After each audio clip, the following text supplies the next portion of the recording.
Okay, everyone. Welcome back to the Meet and Monogamy podcast. I am Olivia Lara Owen, also known as Liv, and this podcast is a space where we explore all of the good shit. We explore what does it mean to live creative, nourishing, devotional lives. And part of my podcast is a solo podcast, but it's also an interview series as well. So I am so excited because my guest today is so special, and I'd love to welcome Arabella. Hi. Hello, Hello. hello. So Arabella is a dear, dear, dear human being in my world, and especially in my creative world. So I'm so excited today that you're going to get to, for everyone listening to this, you're going to get to hear this conversation because Arabella, we have been on a journey. We have really been on a journey, and Arabella has been a client of mine for the last 5 years. We have been working together in some form for the best part of the last 5 years. And as we know, listeners, the last 5 years have been some of the craziest years that I have certainly ever lived through. So it's been quite the journey to be working together so deeply over that period of time. And I think this conversation today, we're really going to look at the arc of the journey of becoming a woman over 5 years. Like the beauty of this conversation today and me having the privilege of interviewing Arabella is that you're going to really get to hear what that arc really looks like when you stay the course and who you get to become over that period of time. So welcome, Arabella. Thank you. A delight. Yeah. Let's just start. Like, how does it feel for you to be on the podcast? It feels great. I feel some pressure to be able to put into words our work because a lot of it is wordless, but I will do my best. Oh, yes. Yeah. Not wordless, maybe bigger than words or deeper than words, but yeah, I'm excited to try. Yeah. Well, throw the pressure out the window. Okay. Get rid of it. Get rid of it. There's, this is really a beautiful, reflective space. And, my wish for our conversation is that you just get to speak freely, let spirit move you, as we say, and just, your presence, I think, is the thing that translates the most. And, for those of you that are familiar with the work that I do with women, we do sometimes work in the unspoken realm. And, there are going to be women listening to this that are going to hear the thing beneath the words that we're saying, or they're going to feel the thing that might not be able to be accurately translated with words. But my sense is the people that get it are going to hear it. And I think that that's what matters. Yeah. So I want us to go all the way back because when we met 5 years ago, I remember our first conversation. I had just moved to Paris and I had rented this duplex apartment, and I was sat on my bed, and because I didn't have a desk in this apartment at the time, and I had an enrollment call with you for a program I was running at the time. It was like the flagship release of this new program, and it was called Strut. Yeah. And I remember our first conversation, and we had been connected through some really dear friends. And for any of you that have been listening to some of my interviews recently, you would have heard Vanessa's interview, and Vanessa is a dear friend of both of ours and colleague and client. And so there's this kind of web of amazing women. And my memory is you came from this web of amazing women, and you came into my life at that time. What do you remember about that first conversation that we had? Well, I remember even before the conversation, reaching out to Vanessa being like, I think I want a coach, but I don't even know if it's called a coach, what I'm looking for. I'm like, I could sense that there was some like layer of life that I and layer of like womanhood that I wanted to access, but I didn't know how to access on my own. Like I wanted someone that had kind of boldly forged a path through becoming more empowered, becoming more, but not empowered in a way where it was like how they dressed or how they talked. I wanted like this like rich, yeah, this like rich experience of becoming a woman. And I guess at that time I had like just turned 30. COVID had, I mean, we like the world was like just starting to open up again, and there was a sense of renewal, like something starting. And so I was like looking for this thing, and then Vanessa sent me your website at that time, and I was like, oh, okay, cool. Like she's like brave and she's raw and she's doing something like really interesting. Like it like just sparked something in me. And then I was watching your Instagram videos. So I had not been in that space. I had not like of not even just coach. I don't even know how to describe it now. Like, yeah, I guess working with the feminine, like someone that's like a real like student and like spiritual, like that, someone whose life aligned with the feminine in the choices that they made and how they presented themselves and how they showed up online. And so I was like totally new to all of that. So our first meeting together, I remember it being like this lovely click, but also feeling like, oh, this is a person where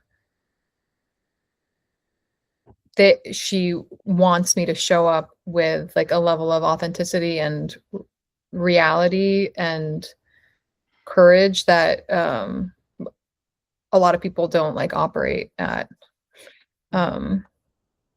And I also remember you being like, are you comfortable with working with pussy, like talking about pussy, and like, because that, I don't know if you work with that as much anymore, but that just like about the whole like that was part of the whole feminine journey of like, are you comfortable going to these places?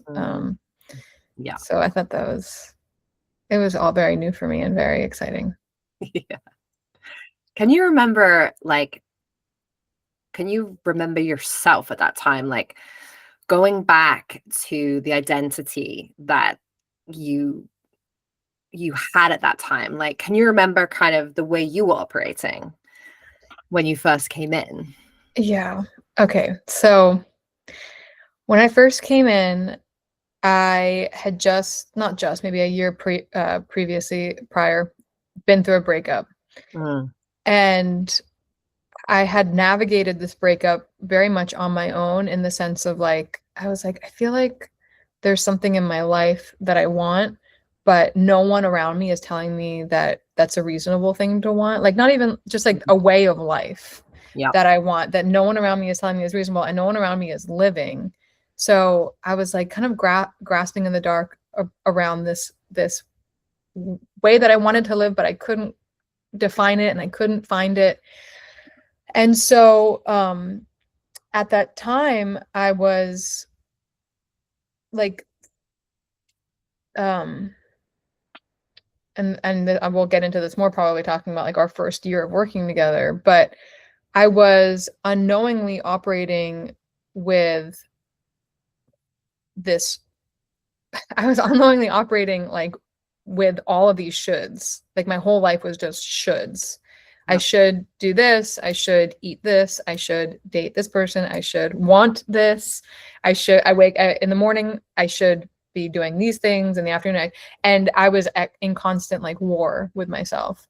And so even though I had like gotten this far to figure out what I wanted in a relationship, but even though I hadn't found it yet, and I knew that I wanted to, go on this trip to Ireland, and I did it. Like I was like figuring it out piecemeal, but I didn't have a way to like formally build my life from that place. I was just kind of like blindly trying to figure it out on my own. Yeah. Does that make sense? I'm hearing like the conditioned self, like the self you've been encouraged to be or told to be or influenced to be, was really present and prominent. But there's like something else sort of underneath like poking and sort of ruffling the cage and feathers underneath, sort of saying, actually, I want to get free from this. Like, I kind of want something else. And so it sounds like, you arrived, and I can remember this, like, with all these shoulds, but also with this knowledge that, like, there's 100% another way, and I'm gonna figure it out. Mm-hmm. Yeah. Yeah. Which I think that spark of, like, and I always say this to people who are drawn to this work, drawn to working with me, like, I'm like, you want to feel the resonance, like, you want to be listening to the podcast or watching a video or reading a piece and feeling like, I recognize myself in this. Like, a part of me has been looking for this. And there's like a remembrance that happens. And you may still be operating from a place where you're like, I'm still very much sort of caged a bit inside of my conditioning. That's really normal. We all have that. But there's a spark of wanting something else, and wanting a different map and a different blueprint and a different way of being and a different way of, like, inhabiting yourself.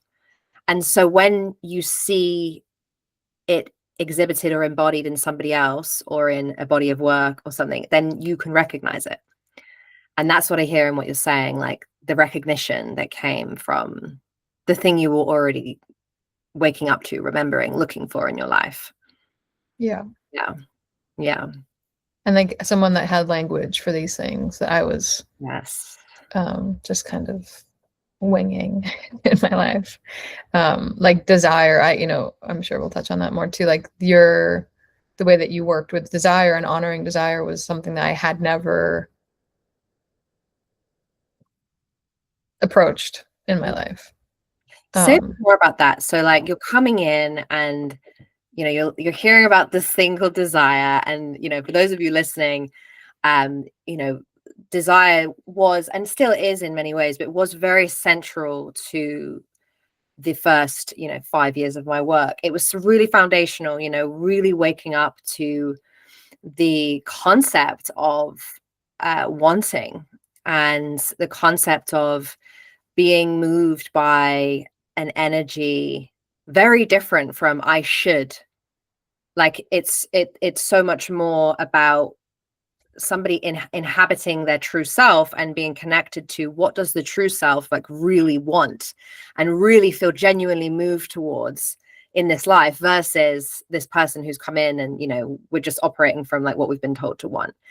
And so for you, kind of, you said about language and having language, like, what were some of the shifts that you experienced when desire language came into your life and you were able to then start applying that to your own life and your own situation? Well, when you talk about desire to someone that has a really tight grip on their life, and their mind feels that they know exactly what their life should look like, it's like pretty radical. Like, they're like, what? Why would you can't just let your desire run amok. Like, you would burn down your entire life. You would, I feel that disconnect in, like, much of the modern world. But what you just said, I think is the key. It's like the moment that I started working on desire with you, and I'm still working on it. It does not come easily to me to, like, give that part of myself a lot of weight. But I learned, that the things that I wanted were actually indications of, like, my soul speaking to me, and my soul wanting to shape my life in, like, the most optimal, magical, unpredictable way. And so, yeah, it was so much more than just like, oh, I want these shoes. It was like, oh, the things that I want, small and large, are cumulatively building to a life that is, like, so much more beautiful than I could have ever planned for. So that looked like, when I first came into Strut, like, Strut was was kind of oriented around, building a presentation that an outside that matched your inside, like how you dressed, how you adorned yourself, how you like just uh, really allowing yourself to look how you feel and putting value on that in a way that was really fun. But beyond that, it was like, oh, there is this other compass that you can kind of tune into. Okay, so like when I'm like, I've made this joke before, but when I started Strut, I started doing that with everything, like even when what I was eating. So like I'd wake up in the morning like, what do I want for breakfast? And this new compass would say, you want super garlicky anchovy Caesar salad and like a huge bowl of Caesar salad for breakfast. I'd be like, okay. And I would just make this anchovy garlic Caesar salad for breakfast and just like dance around in my kitchen. And it was like those things all over my life. Like, okay, what do I want to wear? I want to wear this like funky scarf. That's what this little compass is telling me. I was on the dating apps back then and it was like, oh, okay, you want to take on a date with that guy? Okay, fine. It was like being very surprised by the answers to those things. But it was also challenging because I had built a lot of my productivity around shoulds. So there was like this process of trying to really let that go. And I remember there were like weeks where I would just kind of sit on the couch and I would say, if I had a free afternoon, I'd be like, don't do anything until you feel that compass speak to you. Like, don't just go on your phone, don't go on a walk, don't just wait until you hear that voice. And I'd be like, okay, I want to read this book. Or, I would just I was really slowly rebuilding a relationship to that compass. And I had one more thing that came to mind, but it's a long list of things. Yeah, and traveling, like it was like, hey, you want to go on this trip? And there were even moments where I remember there was a period where I was having a really hard time with limiting my scrolling. Like I was like numbing out scrolling a lot. And I told you and you were like, let go of the should, like just ride it out. Give yourself, just give yourself space to permission to just take it to the end result. And I remember being like, oh wow, like I'm not going to change through beating myself up and controlling myself. Like there was always, and there is still always gentleness around. There's really like this remedy to being at war with yourself. Like there's anytime there's like an inner conflict or an inner war or inner anything, you bring all of this space and love to it, like naturally has it unravel. Oh, you just said so many beautiful. I know, sorry. So gorgeous. What a gorgeous depiction of those early years. Like, I really remember that time, and I love the way you speak about, like building a relationship with a compass, like an inner compass, and learning to trust that voice. And, you speak so beautifully about permission. And I think it is so true and vulnerable when you've lived your life controlling yourself and you've lived your life,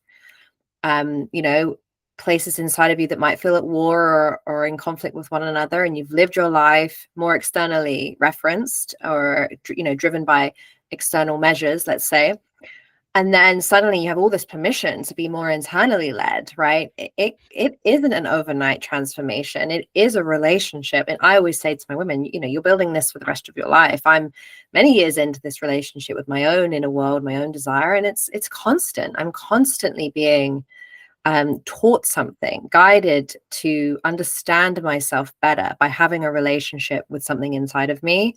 I loved the way you framed it, your soul speaking to you.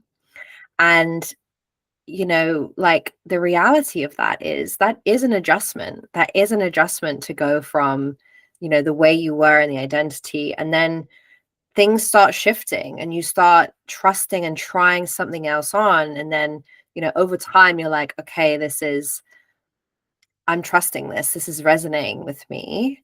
But life does start to change. And, we do all have that fear of like, oh my God, if I just let my desire run amok, my whole life's going to burn down. And, one of the things I teach alongside desire is capacity and pacing, right? Like we take our time and we build capacity along the way, but we do still trust our desire. We don't lock it in a cage and say, no, no. Bad boy for wanting that thing. We bring it into reverence. And I think from kind of day one, I loved watching you do this because those early few years were really foundational. And I saw you as somebody who did your reps, like, and it's so evident in the way you have all these examples of like all these different places where you were sitting with these new tools, this new perspective, and trying it on, not just taking my word for it, right? Like trying it on and applying it to your real life. Yeah. Yeah. And I'll say also at that time, like it was finding this new compass, trying it out, doing the reps, having your sight on things, like you're seeing, like, because we were in groups at that time, like our where we were at and like reflecting it back to us. That was all instrumental, but then there was this other piece that was also because it's such a reorientation. There was an element of like, then this goes into like the wordless part, ceremony, energy, the way that you like held the group, where I would just like I would fall asleep in the groups a lot because it felt like my like molecules were reorganizing. And I think that's a big part of what I value in my work with you too, is like the energy that you create, like when we enter into a ceremony session, or even just like dropping in at the beginning of the session, like the way that I don't know, it's hard to explain, like the gravitational orientation that you create in the space reorganizes things. And I think there's an element of that needs to happen, because when you're like changing so deeply, so fundamentally, it's not happening from like your brain trying to do things. It's happening, from my experience, from like really letting go and letting this other thing, this other part of myself coming in, or like there's like a restructuring that happened. I find that was hard to explain. Did that make sense? Okay. I get it. And for those of you listening, I think there's sort of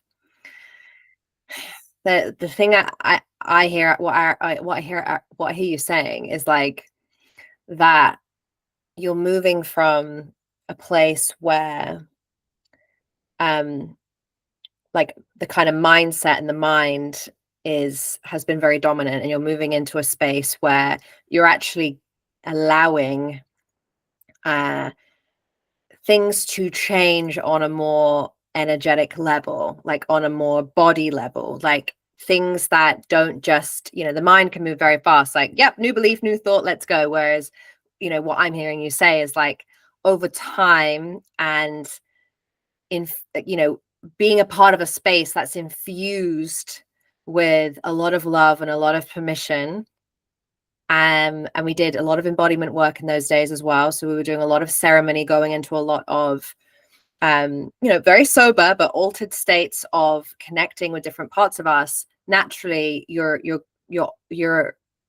allowing a process to unfold that you might not mentally understand, but another part of you is trusting and is allowing to unfold. And go back to what you said earlier, sometimes when we're so like tightly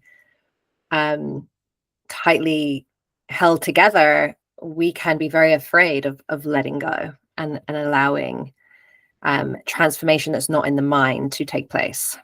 Yeah. And that really, I think, is a product of the work that you've done, because like you're bringing that orientation into the work, like the songs that you choose, the way, like the way that you're guided, the pace, the words that you choose, like um yeah, it's just, it's like, well, it's like warm honey. It just kind of like envelops the space, and then you go on a journey. Like, yeah, I think um yeah, that's the work that you've done, because you're not coming into the space being like, these are the lessons. You're coming into the space being like, oh, this is the work that I've done, and I'm like Mm. inviting you into it. And then so there, yeah, that's why we're able to surrender, I think, into that. Yeah. Yeah. Yeah. And like what I'll add to that, for anybody listening that's curious and maybe you've experienced this kind of work, maybe you haven't. One of the beliefs I hold as a teacher is that there are many different ways to help a student understand something on an embodied level. And so what that means is, sometimes I'm, verbally transmitting a concept to the class. Like I'm basically saying, this is, I'm teaching a principle that is really fundamental to the work. And then another time, with that fundamental principle in mind, I'm teaching it through taking you on a visualization journey or a sound journey, or taking you into some kind of ceremonial space so you can feel the teaching in a different way. And sometimes I'm speaking on a video, sometimes I'm giving you some sort of piece of work to do, or a practice to go out into the world to do.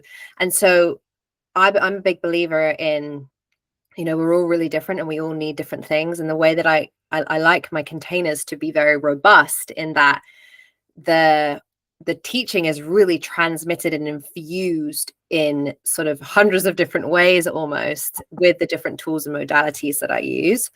And so that's also what I hear you speaking about, like, yeah.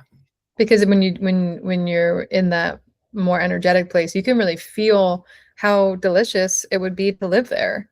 Yeah. Like you're like, oh, this is beautiful. What would this feel like if I brought this into my relationships, into my work, into my creativity? Like, yeah, Mm. it's yeah. Yeah. Yeah. Beautiful. It would be delicious to live there. Yeah. So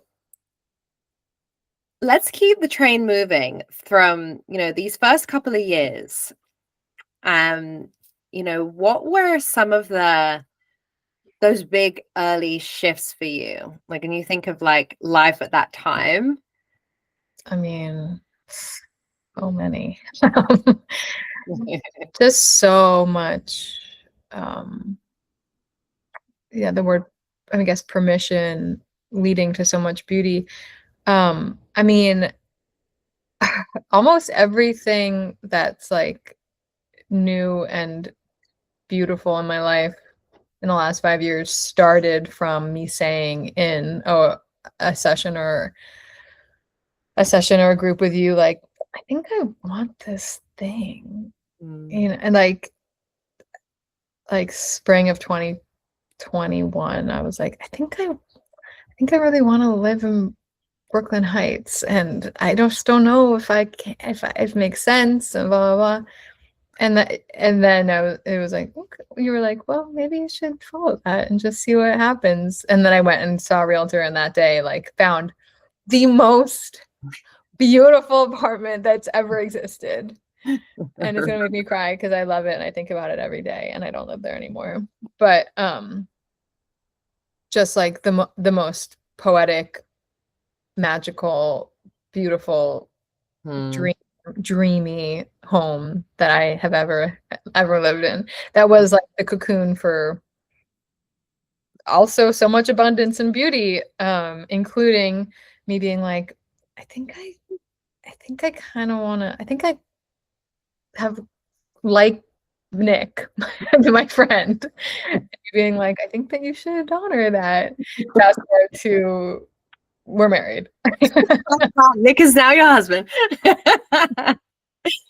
Oh, yes. And yeah,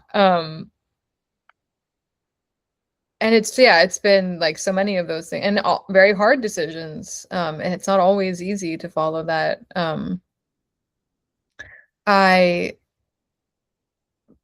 I decided, and we're like kind of getting more into the last like year or two. Is that okay? Like, okay. Totally, yeah, trust it. Um, I over time like realized that I really needed to make a film, but didn't know how that was going to make sense because I had a full-time private practice as a therapist, as a mental health counselor. Um, and that was like a really hard desire to follow because I really loved my work as a therapist and I valued it and I'd worked really hard to get there. But yeah, the desire to make a film felt existentially really important. Mm. So I closed my private practice and I made this film, and that's also been, yeah, it's just felt, even though it's been a lot of hard work, it's felt like a huge like mountain of destiny. Just, Oh. and now it's premiering next week at a major film festival. Um, I just love how casually you're saying this. You're like, kind of liked Nick. Now he's my husband. and like Really? people, if you need any more, Same day. if you need any more advertising to work with Olivia, like I think those three things are kind of, Like, kind of felt like I needed to make a film. Became a filmmaker. Created the film. Starred in the film. The film is amazing. I very recently had the privilege of watching it, and it's now premiering at a major film festival. So this is, we're speaking of a 5-year 5 arc. years, yeah. Mega. This is mega, and I want us to just anchor this in because the yes, the work is amazing, and the containers are, the containers that we have had the privilege to work within together, and we'll speak a bit in a minute about what we actually did, like in terms of the containers. But you were the one, right, that committed to your soul dreams and your desires, like, and I just want to give this to you as a reflection because you didn't just do this once, you did this over and over again when, you followed the soul choice when it wasn't necessarily the obvious choice and it wasn't necessarily what other people may have wanted you to choose. But you continually have become somebody that chooses what is true for you. And the life you're living now is such a reflection of all of those small steps. And, I've had the privilege of watching your incredible union with Nick, going all the way to marriage and creating a life with him. And he's also a big part of the film project. So, you also made a film with your husband. And I've, even, what you mentioned, leaving your private practice. I mean, becoming a therapist, mental health counselor is no small thing, and you pour your life, soul into your clients, into your practice, into your craft, into your skill. And, as I've always said to you, you're always going to have that skill. You can always, it's not, it hasn't left you. And to go that far and then be like, I actually need to pause this, walk away from it, and go and follow this really important mega desire that's come through to make the film.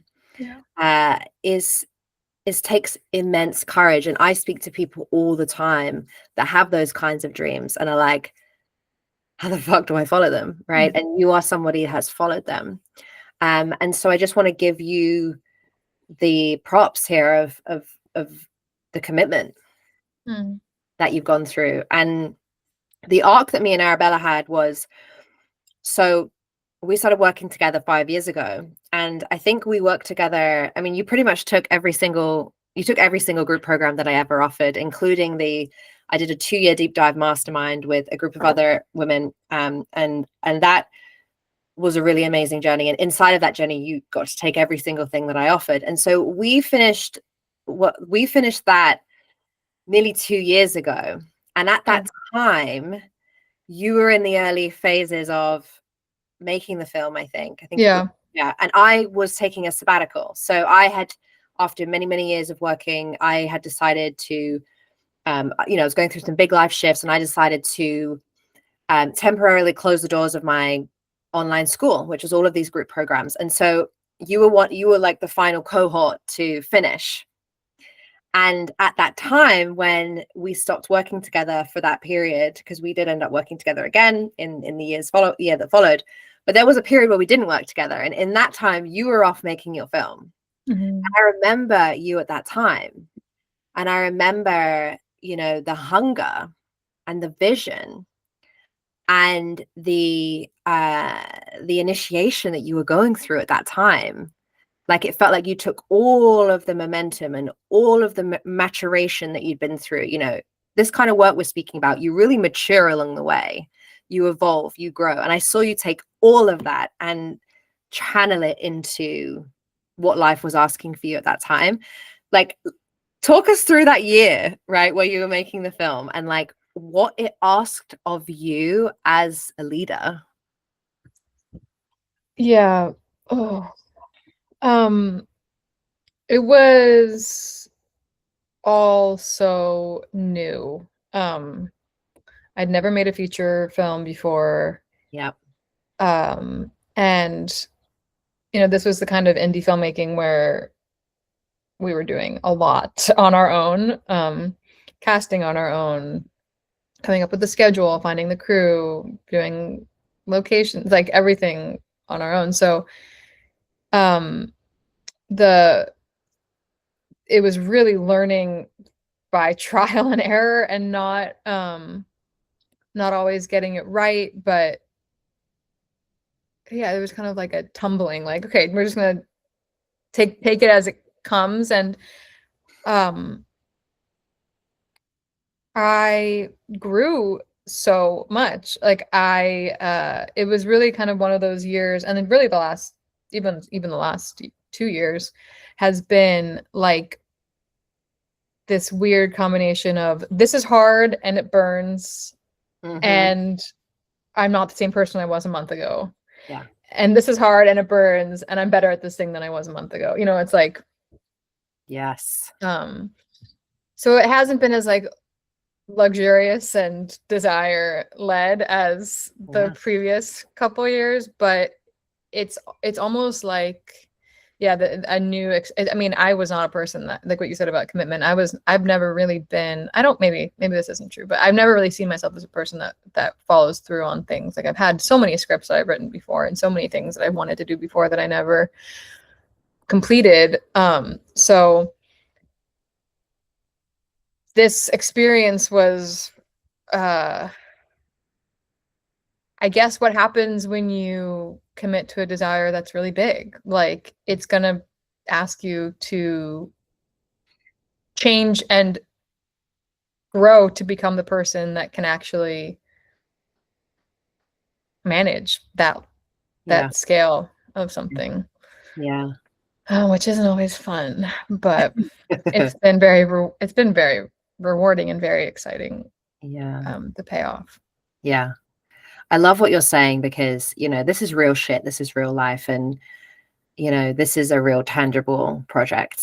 This is really following something from start to finish. And I know we've had lots of conversations about, like,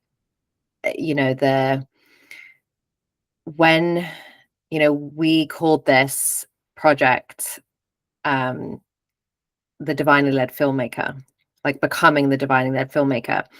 And the reason why I feel like it's important to name the new embodiment that we're growing into when we're following our soul desire to bring something into the world and steward and birth that in the way that I saw that you were with this project. It's so important that we have a name for the thing that's kind of like the who are we becoming in the process, because you've got the film, that's its own project, but then you're the person, you're being shaped in your leadership, you're being shaped in your in yourself as a woman, right? You were saying, like, one month you're doing this, the next month you're learning to do it differently, and then you're growing, and you know, you're also being shaped in your marriage and partnership, right? That's a huge project to do with your partner, and it's such a testimony for what you have together, that you can do a project like that together, and it can strengthen what you have, and that's maybe the sole part, one of the sole reasons you're with your partner, is that you are creative stewards together. And so there's so many areas of growth in this making of the film, and I think it's such a great example of, you know, part of the reason why we sometimes refuse the call of the soul mission is because we're like, change is on the horizon. Like, I'm going to have to be someone else. I'm going to have to learn skills I don't have. I'm going to have to be incredibly vulnerable. I'm going to be the face of this. I'm going to be in front of people. You know, my creative journey is going to be connected to other people. I'm not just locked away somewhere just dreaming this up. No, I'm going to take that into the world. And so I love what you're saying, because it gives permission that, yes, it is hard, and there's no denying how hard it is, and it is absolutely possible. Yeah. Yeah. And to piggyback off of that, like the work that we had done leading up to it allowed me, not always, but for the most part, like to see it all as a spiritual journey. Like Yep. if something was really hard, I could see it as, okay, this is happening to teach me this skill, or this is happening to allow me to show up in a different way, or you know, now I have the opportunity to try and like work myself back to center. You know, it was like that the divinely led female piece of you know, filmmaking, I'm realizing, is actually, if you want it to be like a very spiritual experience, because it takes so much faith, it takes so much like energy work to match what's to create the opportunities that are coming in. Like you have so many opportunities to modulate your energy, your creativity, how you're showing up. Like there's just so many opportunities to be in a spiritual relationship with the thing that you're creating.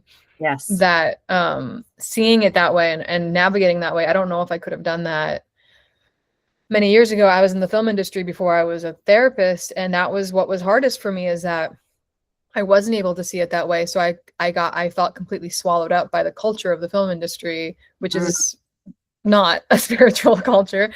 And so I like really lost my center. Whereas now I feel like I'm able to, or, you know, trying to keep coming back to that orientation, no matter where I am in the process.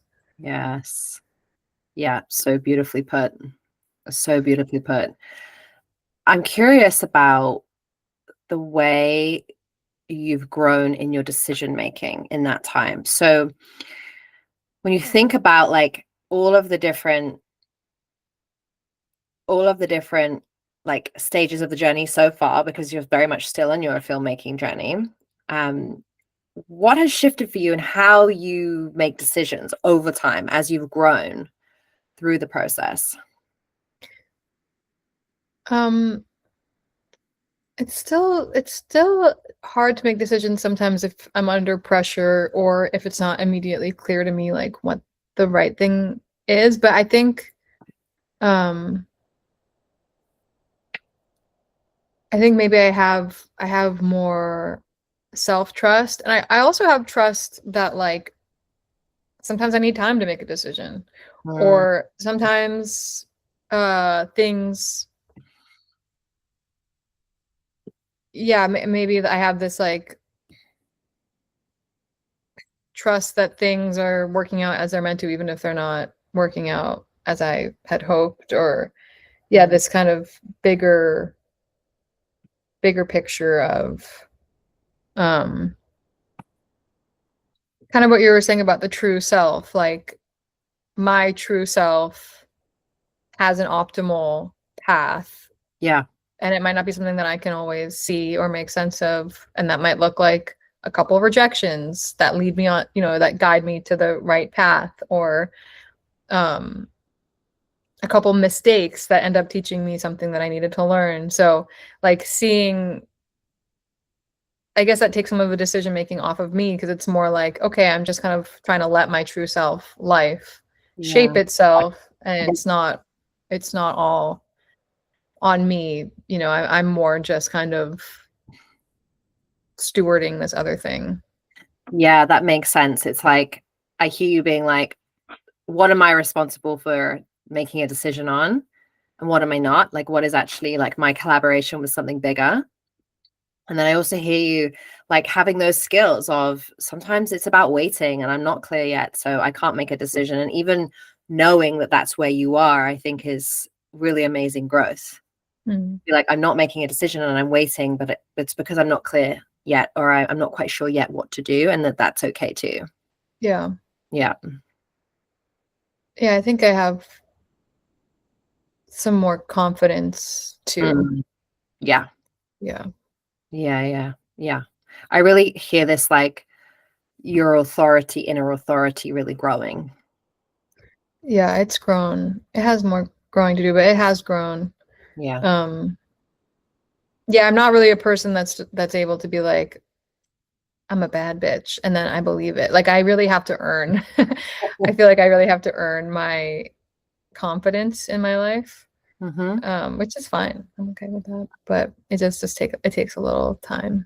Yeah. Well, it sounds real. Like it's not a performance, you're not performing confidence. And sometimes, we talked about this, like certain industries can ask that of us. We have Yeah. to like blow our own horn and fake it till you make it. And I know a lot of our conversations have been about, yeah, okay, there's an element of, putting yourself out there over and over again, but like what's your way of Yeah. being a filmmaker? Like who are you as a filmmaker? And I speak now in my work a lot about thresholds and crossing thresholds, and I think a lot of times what people struggle with thresholds is really knowing what threshold they're actually crossing, and like what they're actually like what is the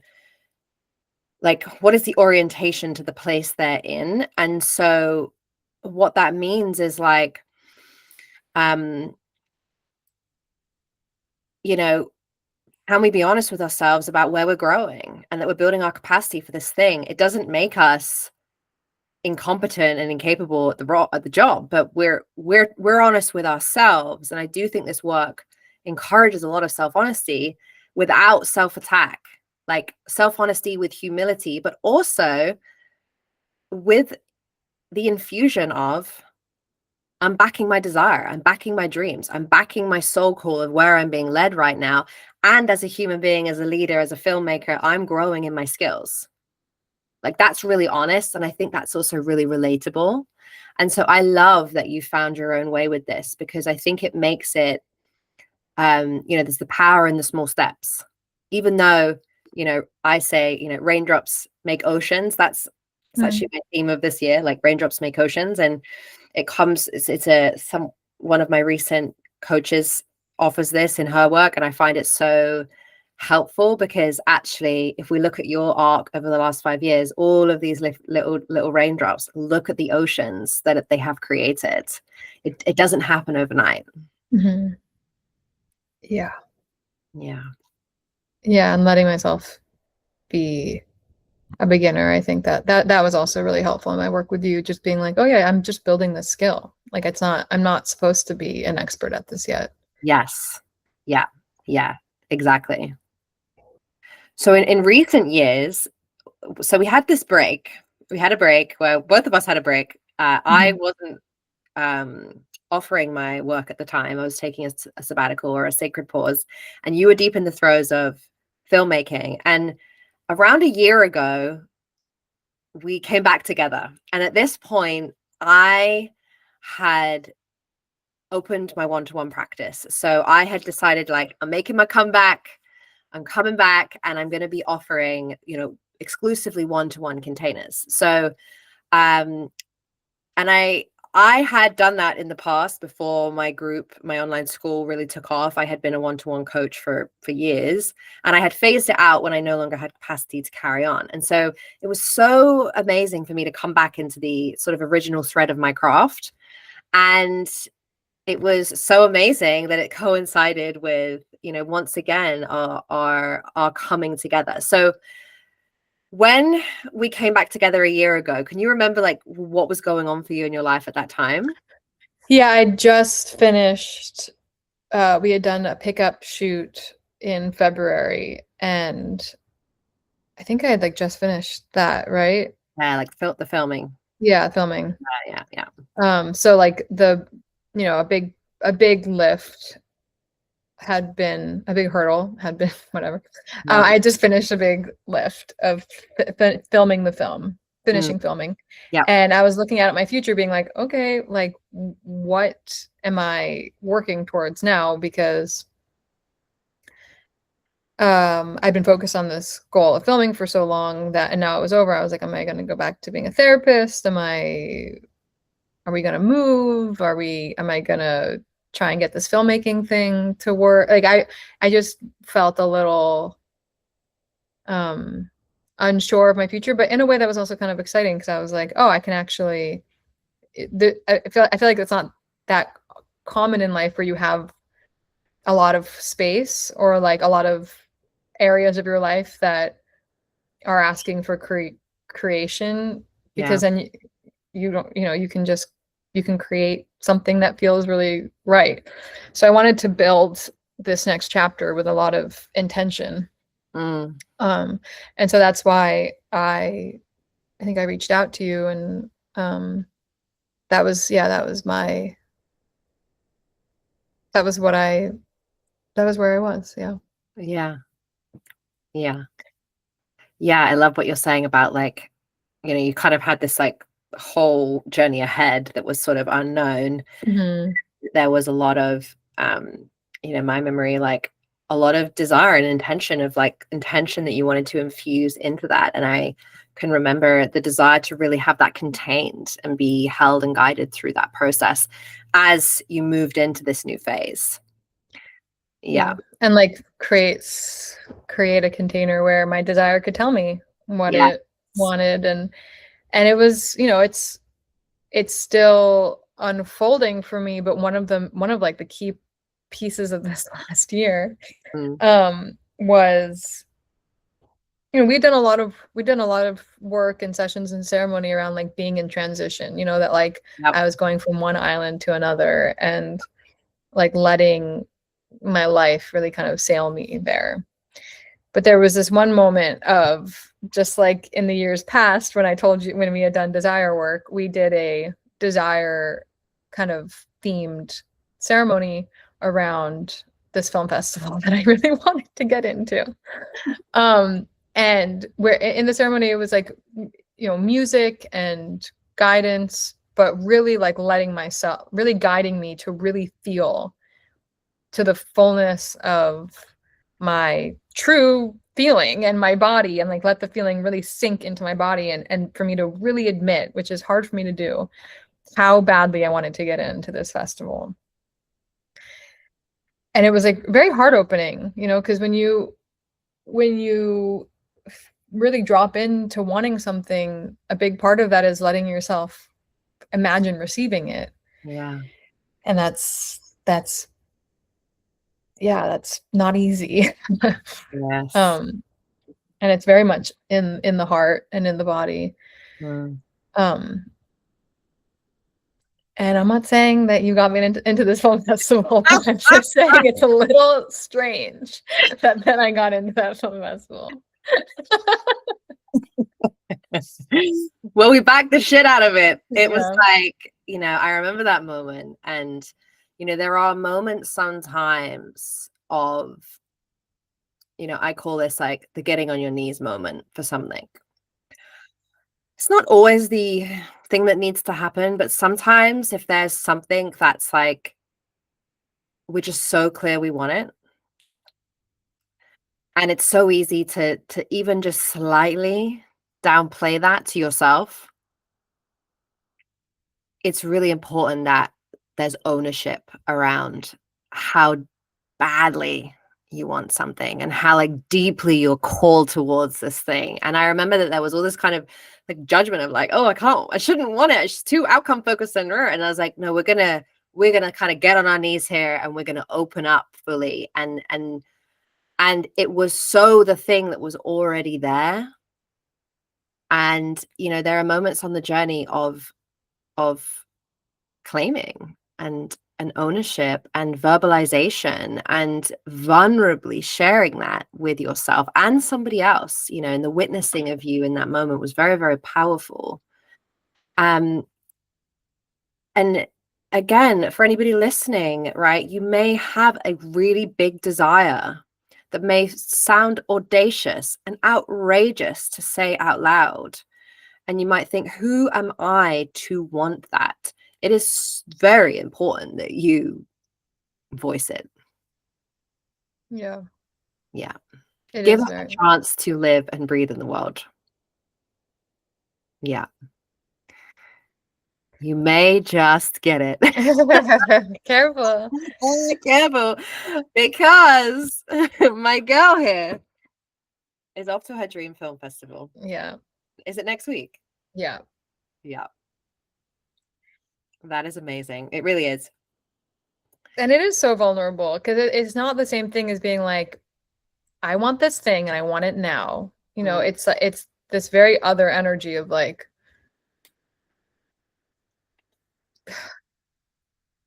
yeah, like I said, it's like in the heart. It's allowing yourself to receive it, and that can be actually very painful. Yeah. Yeah.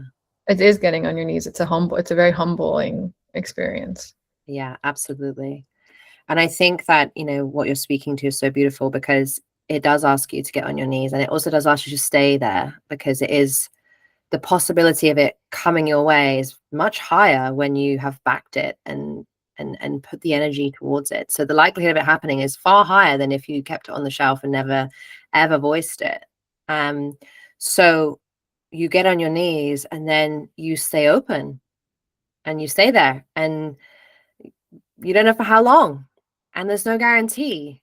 Mm-mm. And then when it does come, and in this case it did, and of no surprise to me of that, your brilliant film is at this brilliant festival because it had your brilliant backing as well. And it's of no surprise to me that kind of you manifested it in that way, and it just feels so like the organic right thing to happen, and with a little bit of magic sprinkled on top. And that desire is going to have you level up again, because you're at the film festival, and then that baby that you're stewarding through the world has a bigger platform and a bigger reach, and you're going to become a bigger person as you steward the next phase, right? So you getting on your knees humbly is you saying yes to that. Yeah. You saying, I say yes to this happening, to receiving this, to this journey, no matter what it looks like. I'm saying yes to it. Yeah, and just being grateful. Yeah. Yeah. Yeah. There's like really little entitlement to this work, Yeah, it's so gorgeous. It really is. And it's such a gorgeous example. It's so real, and it's alive, and it's next week, and you're right in the heart of the vulnerability of it. So I really appreciate you sharing it. Mm-hmm. Yeah. Yeah.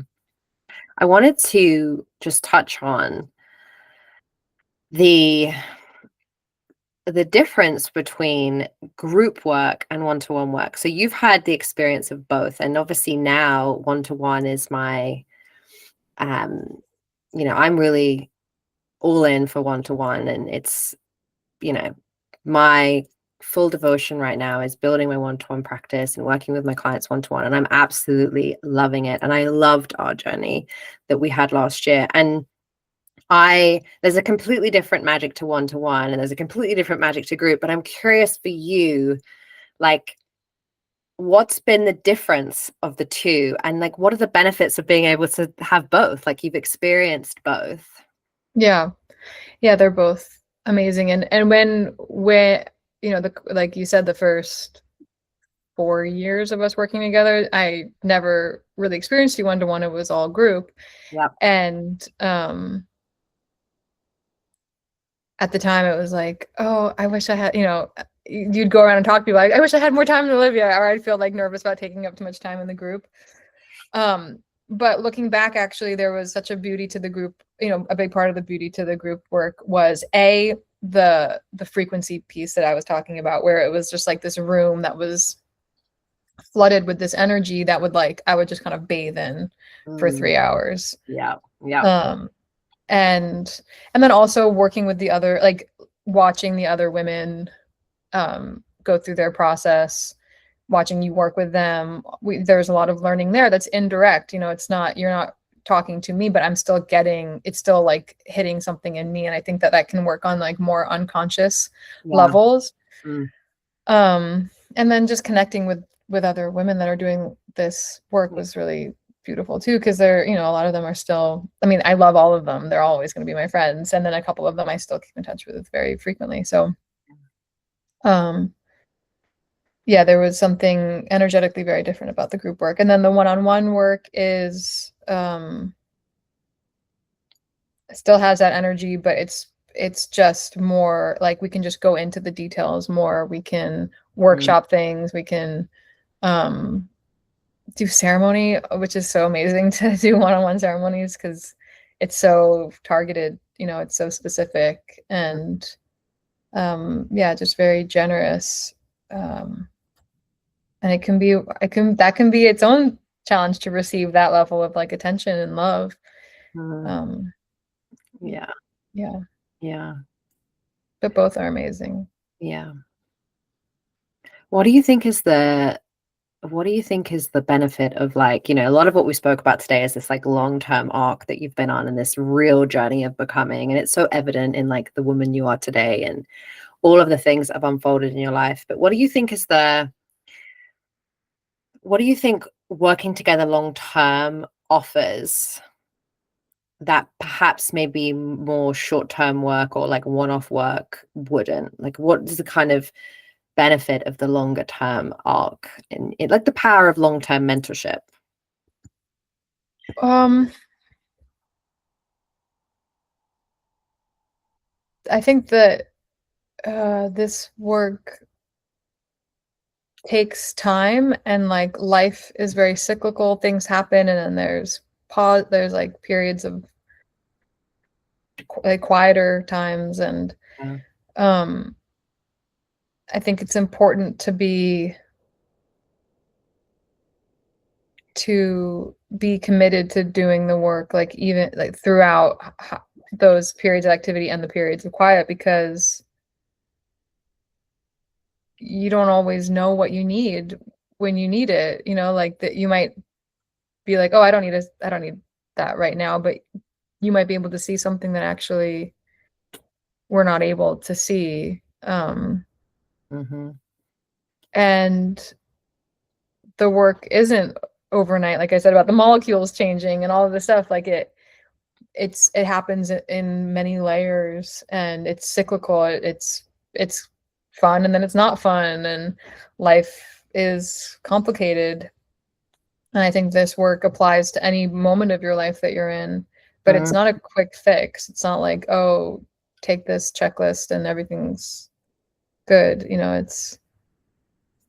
It's like a real reorientation, or an orientation to something that needs time to really kind of sink in and pay off. Yeah, I love that you mentioned the time piece and the cyclical nature, and it's like seasonal, and it's like there's this, I hear like space is just really needed to integrate and to live your life, and for things to be moving, and for payoffs to come, because they do come, as we've acknowledged today. They come big sometimes, and that is so the payoff for the courage and the commitment and all of the things that you've done. Yeah. And I want to also touch on, like we've had the privilege of working together pretty consistently for a long period of time, and not everybody is obviously going to choose that. However, and I want to also preface that I do think it's great to also work with other people. I'm a big proponent of like, find a a nice team to support you. I don't think it's all about having one person, but I do think when you have one mentor, and I've had this with various one-to-one coaches where like they've just been with me through many seasons, and I've really benefited from that. And it's part of the reason I love one-to-one work, because I've had amazing one-to-one mentorship with like the same people that have like followed me through various things. And I'm curious for you of like what happens when you don't have to like change and have a new coach every time you're evolving, but you can actually be witnessed through different seasons by the same person. Like what happens for you when that's what's available? Well, you know my journey because you've lived it with me, so you have a different, deeper perspective on where I am, Mm, and where I've come from, and it's also like a deeper relationship because we've been through so much together. There's a connection there um that we don't need to work on. It's like it's just built in. yeah. Yeah. Um, I really hear that. yeah. And yeah, I guess it helps my like nervous system relax because I know who you are and I trust you so much, and I yeah, there's so many benefits to like sticking with one person over a long period of time. Yeah. Yeah. Yeah. Yeah, that's beautiful. I really love hearing your perspective on that, because I agree. It's been my experience too. I really love the trust and rapport that gets built over time. It makes this relationship so rich and so contained, and so there's so much we can do together because that foundation is so set and solid. Yeah. Yeah. What would you say to a woman that's, listening to this, or has, followed your journey or followed my journey, and this woman is like hungry, wants to commit to her own journey of becoming, like wants to take the step, dive in. Like, what would you say to someone who's considering this? Like they wants to commit to the long term, hasn't made the commitment yet, but is like in that phase just before, like what would you say to her? I would say that if you feel that call, um, I wouldn't be concerned that like the way that Live works is very gentle. So it's not like, oh, I want this thing, but I'm scared, because entering into the work with you is actually like incredibly gentle and loving and paced very thoughtfully. Like you really work with where the person is. So there's not compression, there's not force, there's nothing really scary or harsh about the work at all. It's like if you feel like you want something in what we're talking about, um, then that's like enough, you don't, so I wouldn't be concerned about that, if that helps. That's that's so lovely. Thank you for sharing that. Yeah, thank you. It's true. It is very gentle. I'm not a big scary bad wolf. No. And the work, even if it sounds like it requires change, or the work is slow, and that's why time is needed, but it's also like immediately nourishing. It's not like you need to be like, oh, I'm not going to feel anything from this after 6 months. It's like, no, as soon as like if you're open to it and if you want it, it's immediately nourishing. Yeah. Mm, gorgeous. Thank you. Mm. Yeah. So, where can people find your film?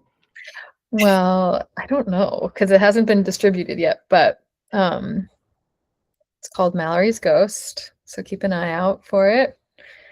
And it's premiering at South by Southwest on March 14th. Mm. It's in Lego. What do you say? And it's in Lego. Yes, Mallory's Ghost is such a stunning movie. Me and my partner watched it. We had the privilege of a preview, Mhm. and we watched it on the big screen in our bedroom, and I was just floored. Talk about the wordlessness experience. I was so unbelievably moved by the quality, the depth, the the storyline, your acting, because you're also in it. Mhm.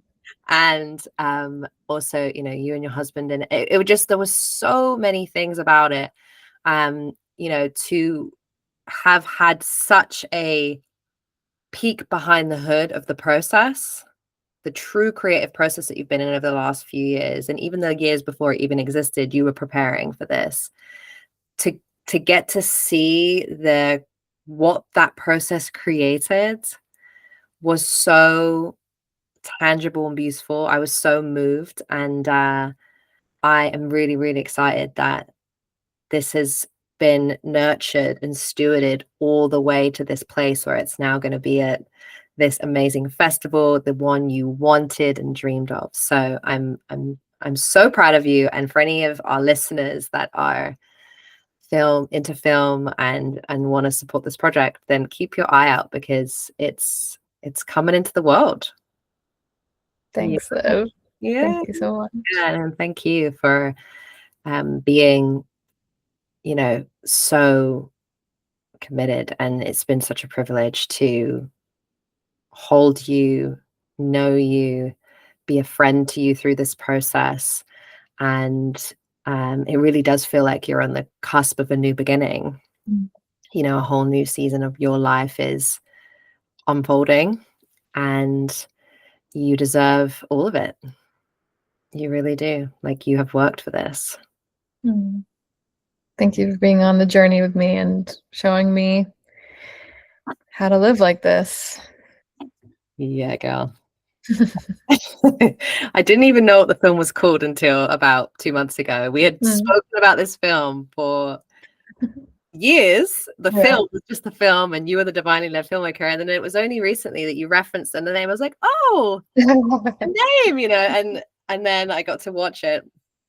I had the privilege of the preview. So isn't that amazing that you can be so connected to a project? And I know the essence of the project inside and out, because we've spoken about it, we've coached on it, we've gone through so many ceremonies about this film. And then I got the privilege. I'd never seen it, and I didn't even know the name until, you know, just a few months ago. And I think that's so depictive of a true creative process. Mm.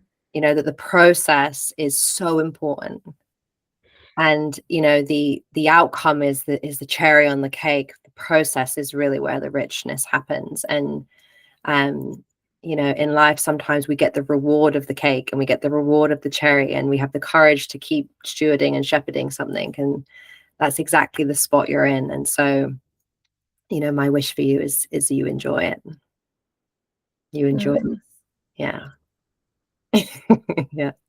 Thank you so much. Thank you so much. And so we will slowly bring our gorgeous conversation to its close. And I just want to thank you, Arabella, for this generosity of your heart today. I've loved this conversation, and I've loved our journey so much. And I want to say, for anybody listening to this, I will link to Arabella's work in the show notes. So if you're curious about you know, finding out more about her as a filmmaker and more about her journey, then if there's anything there that we can link, I'd love to have that available. And so, and if you're listening to this and you're inspired by what's possible with this work, and you're interested in the one-to-one work I'm offering now, the best way to start is to book a deep dive. And that is also going to be in the show notes. And this is where you can bring your threshold to me. Like, what is the thing that you're moving through right now? And we will map it. We will sit there, and we will map and understand, and we will look at the patterns that are running it. And I will make some very clear expert recommendations for you of what I believe is the is a great next step for you in your own journey of becoming and in your own transformation and your own crossing of the threshold. So these are amazing sessions to just get started. So all it takes is that first step. And if Arabella's story has been inspiring for you today about what's possible, then trust that call, like she so beautifully said. And yeah, I will put the deets of that in the show notes. And just to bring this to a close, also thank you so much for all of our new Meet in Monogamy listeners. I'm so excited for this project being out in the world. This has been, 5 years or so in the making on my side as well. And so we've spoken today a lot about the courage to bring our projects into the world and to shepherd our baby and to, feed our baby and take care of it and follow our desires. And this has definitely been one I've had for a really, really long time. So I'm so happy with the reception of the podcast. Thank you for your comments, messages.